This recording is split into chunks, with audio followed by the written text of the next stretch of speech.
Open a bag of plain white flour from the store and pour a little into your hand. Smell it.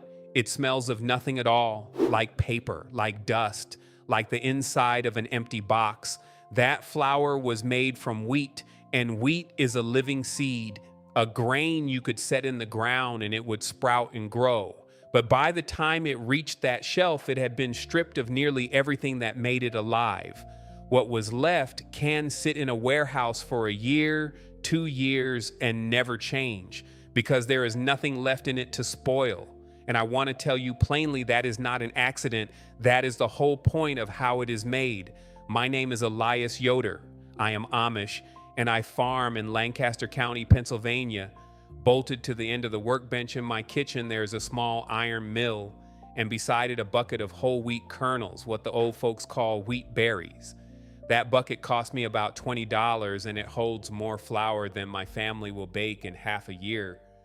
10 minutes of turning the handle of a morning, and my wife Esther has flour so fresh it is still faintly warm from the grinding. Flour that smells like a cut hay field with a taste the store has never once managed to put in a bag. Today, I'm going to show you how to grind your own, what it costs, what to buy, and how to do it right.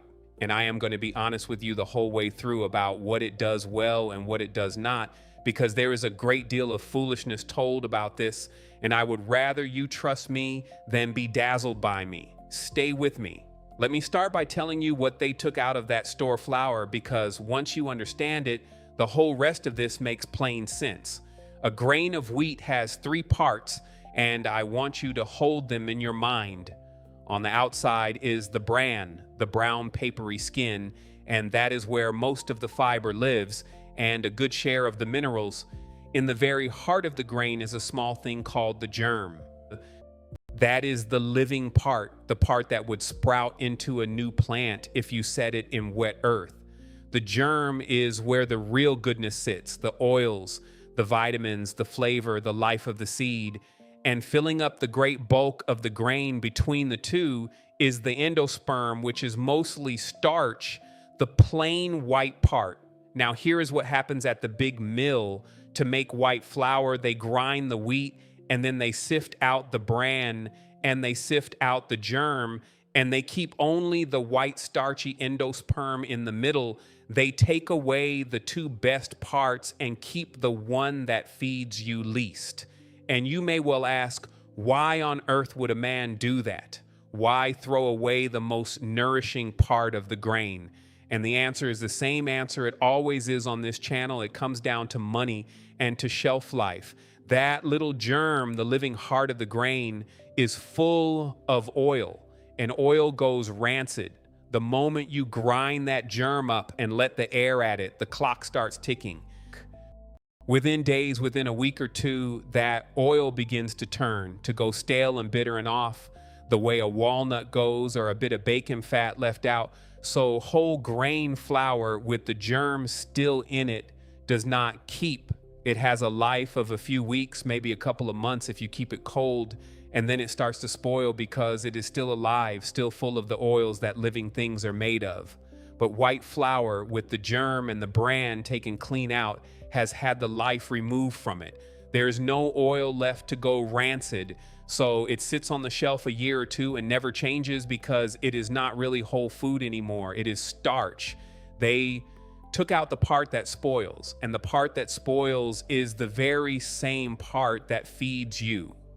And this is the piece that ought to make you a little angry, after they have stripped out the vitamins and the minerals along with that germ and bran, they add a few of them back in from a factory, synthetic ones, and they stamp the word enriched on the front of the bag, enriched, as if they had done you a kindness. They took out a couple of dozen good things that were already in the grain, put back 4 or 5 made in a plant, and called it a gift.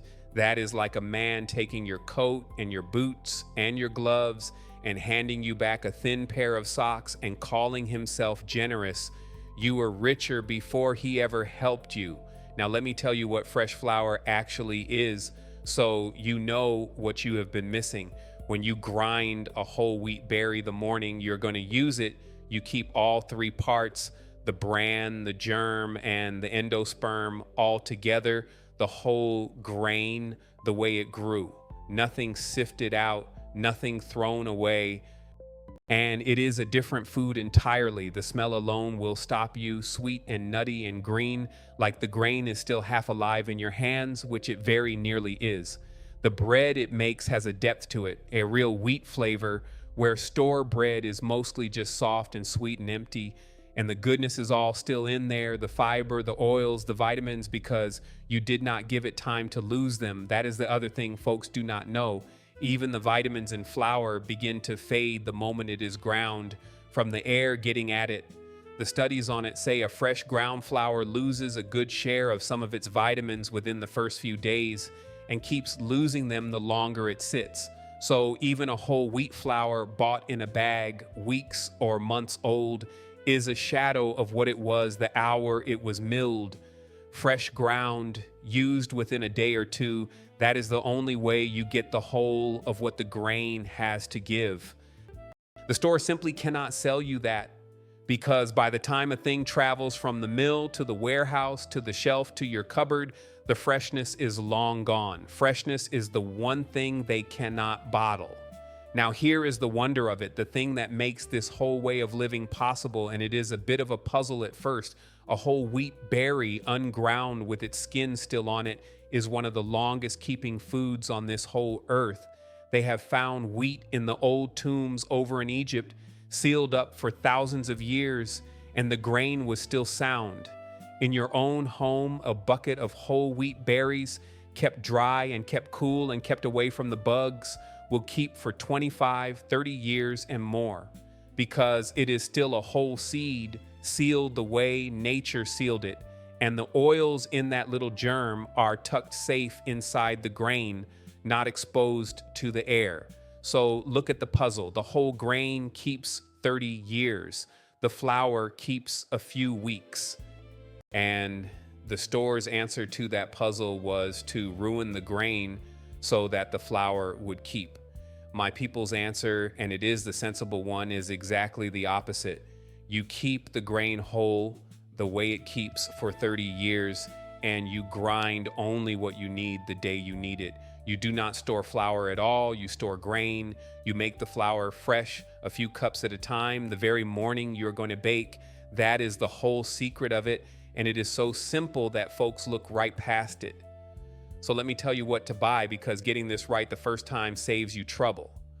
What you are after is wheat berries, whole kernels of wheat, and there are a few kinds and each has its use. The workhorse is what they call hard red wheat. It is high in the protein they call gluten, which is what makes bread rise tall and hold together. So hard red is your bread flour. There is also hard white wheat, which does the same work of bread but has a milder, sweeter taste and a lighter color. And a lot of folks starting out like it better because it is gentler and less what they think of as too wheaty. And then there is soft wheat, sometimes called pastry wheat, which is lower in gluten. And that is the one for your cakes, your biscuits, your pie crusts, the tender things you do not want to be chewy. If you can only start with one, I would say get hard white wheat, because it will make you a decent loaf and a passable biscuit both, and it is the most forgiving to a new hand. Where do you buy it? A bag of wheat berries you will find at any of the bulk food stores, the co-ops, the feed and grain stores out in farm country, and any number of places online will ship it to your door in the food grade buckets already. And here is the cost, plain, so you can see the thing for yourself. A 50-pound bag of wheat berries, depending on the year and the kind, runs you somewhere from $20 to $40. Call it 30. Now, 50 pounds of wheat berries grinds down into right around 75 cups of flour, give or take, which is enough for 40 or 50 loaves of bread. Work that out, and you are paying well under $1 a loaf for the flour, often closer to 50 or 60 cents, for a bread far better than the $2, $3, $4 loaf at the store, and better than the bagged flour too. Buy in the bigger sacks and it comes down further still. The grain is one of the cheapest foods per pound of real nourishment that you can put in your house. It always has been. It is why bread is called the staff of life and why every old people on earth built themselves up on it. Now, the mill. This is the one real cost, the tool, and I will be honest that it is where you spend your money up front. There are two kinds, and I will tell you the truth about both. The first is the hand mill, a mill you turn with a crank bolted to your table or your counter. This is the one my people use for the plain reason that it needs no electric. A good sturdy hand mill runs you somewhere from $70 for a simple one up to a couple of hundred for a heavy one that will outlast you and your children. It takes a bit of arm to grind a batch. I will not pretend otherwise. Grinding enough flour for a few loaves is a few minutes of honest turning, and you will feel it across your shoulders the first while until you're used to it. But it never breaks down in a way you cannot fix. It never needs a wire, and it will grind on the day the power is out and the store shelves stand bare. The second kind is the electric mill, which does the same job in a minute with a motor, no arm needed. A good one runs from around $200 up to $400 or more. If you have power and you bake a lot, an electric mill is a fine thing and there is no shame in it. It is fast and it is easy. My only word is this: if you are the sort who wants to be free of the wire, or you want a thing that works in any circumstance, get the hand mill or get both, the electric for every day and the hand mill on the shelf for when you need it. Either kind pays for itself. Figure what a family spends on flour and bread in a year, and the mill is bought back inside a year or two, and then it grinds free for the rest of your life. One caution on the mill so you buy right. Look at what does the grinding on the inside. The better mills grind between two stones or between steel burrs, and you can set them fine or coarse by a simple adjustment. Steer clear of the little cheap ones that work like a coffee blade whirling round, for they heat the flour and they will not give you a proper, even grind. You want a burr mill or a stone mill with an adjustment on it. That is the tool that lasts and does the job. Now let me show you how to grind, because there is a small knack to it. You pour your wheat berries into the hopper at the top and you set the mill to how fine you want it. For bread flour, you want it ground fine, near as fine as store flour, and you may run it through twice to get it there, once coarse to break it and once fine to finish. For a cornmeal or a cracked wheat for porridge, you set it coarse and run it once. Turn steady, not in a hurry, and let the mill do the work. And here is the important habit, the one that is the whole point. Grind only what you're going to use that day or that week at the very most. Do not grind up a great batch of flour and store it, for then you have thrown away the very freshness you went to the trouble to get, and you are back to stale flour, only stale flour you made yourself. Grind fresh, bake fresh. If you do find yourself with ground flour left over, put it in a sealed jar in the freezer where the cold holds off the stoling, and use it up within a few weeks. But the right way is to grind the morning you bake, a few cups at a time. It takes 10 minutes and it is worth every one of them. Now I owe you an honest word about baking with fresh flour, because this is where folks get discouraged and quit, and I do not want that to be you. Fresh whole grain flour does not behave exactly like the dead white flour you are used to, and if you swap it straight across in your old recipe with no changes, you may get a heavy, dense loaf and think you did something wrong. You did not. It is just a different flour. Whole grain flour drinks up more water, so your dough will want a little more liquid than the recipe calls for. The bran in it cuts at the gluten as the loaf rises, so a whole wheat bread comes out a touch denser and shorter than a white one, and that is natural. If you want it lighter, you let it rise a bit longer, or you start with half fresh flour and half store flour and work your way over as you learn. Some folks add just a spoon of what they call vital wheat gluten to give it more lift. And here's a small trick the old bakers knew. When you grind fresh, let the flour sit and cool an hour before you bake with it, and some even let it rest overnight, and it behaves better for the resting. Give yourself a few loaves to learn the feel of it. By the third or fourth bake, your hands will know the dough and you will not go back. And it is not only wheat. Once you have a mill, a whole world of grain opens to you, all fresh, all cheap. You can grind dried corn into cornmeal for your cornbread and your mush, and fresh cornmeal is a thing most folks have never tasted. You can grind oat groats into oat flour, rye berries into rye flour for a dark hearty bread, rice into rice flour, and dried beans into bean flour for thickening a soup or a stew. Buckwheat, barley, spelt, all of it. Each one keeps for years as a whole grain and grinds fresh in minutes. A few buckets of different grains on a cellar shelf and a mill on the bench, and you have the whole of a bakery and a good part of a pantry put up cheap, keeping for decades, ready any day you please. Now I have to give you the honest limits because I will not let you build this up in your mind into something it is not. Grinding your own is more work than tearing open a bag, plain and simple. There is the buying of the grain, the storing of it, the turning of the mill, the learning of the baking. It is not harder work than most things worth doing, but it is not nothing. And if you're a person who bakes twice a year, a mill may sit on your shelf gathering dust, and you would do as well to buy a bag. This is for the family that bakes its own bread, that wants real food, that wants to be a little more its own master. For that family, it is one of the best trades there is. And the flour, I will say it again, is denser and heartier than white. And if your household has only ever known soft white store bread, there is a spell of getting used to real bread. Most folks come to prefer it and wonder how they ever ate the other. But go into it knowing it is a different food and give your family the few weeks to come round to it. Now, I want to take a moment because this is the part that matters, and it is bigger than flour. Think about what happened here. The grain grew in the field whole and good and full of everything a body needs, and it will keep that way for 30 years. And somewhere along the line, men learned they could strip out the living part so the dead part would keep on a shelf and travel across the country and sit in a warehouse and never spoil. And they could sell it cheap and sell a great deal of it and sell the germ and the bran off separate on the side.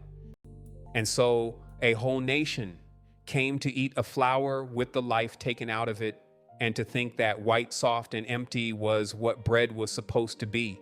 And there is no villain in a room who did this. It is quieter than that, the way it always is. There is good money in a flour that keeps forever and ships anywhere. There is no money at all in telling a man to buy a bucket of grain and a mill once and grind his own for the next 30 years because you cannot sell that man anything again. Nobody advertises a sack of wheat berries. Nobody runs a commercial for a hand mill. So the knowledge went quiet, not because it stopped being true, but because quiet does not sell.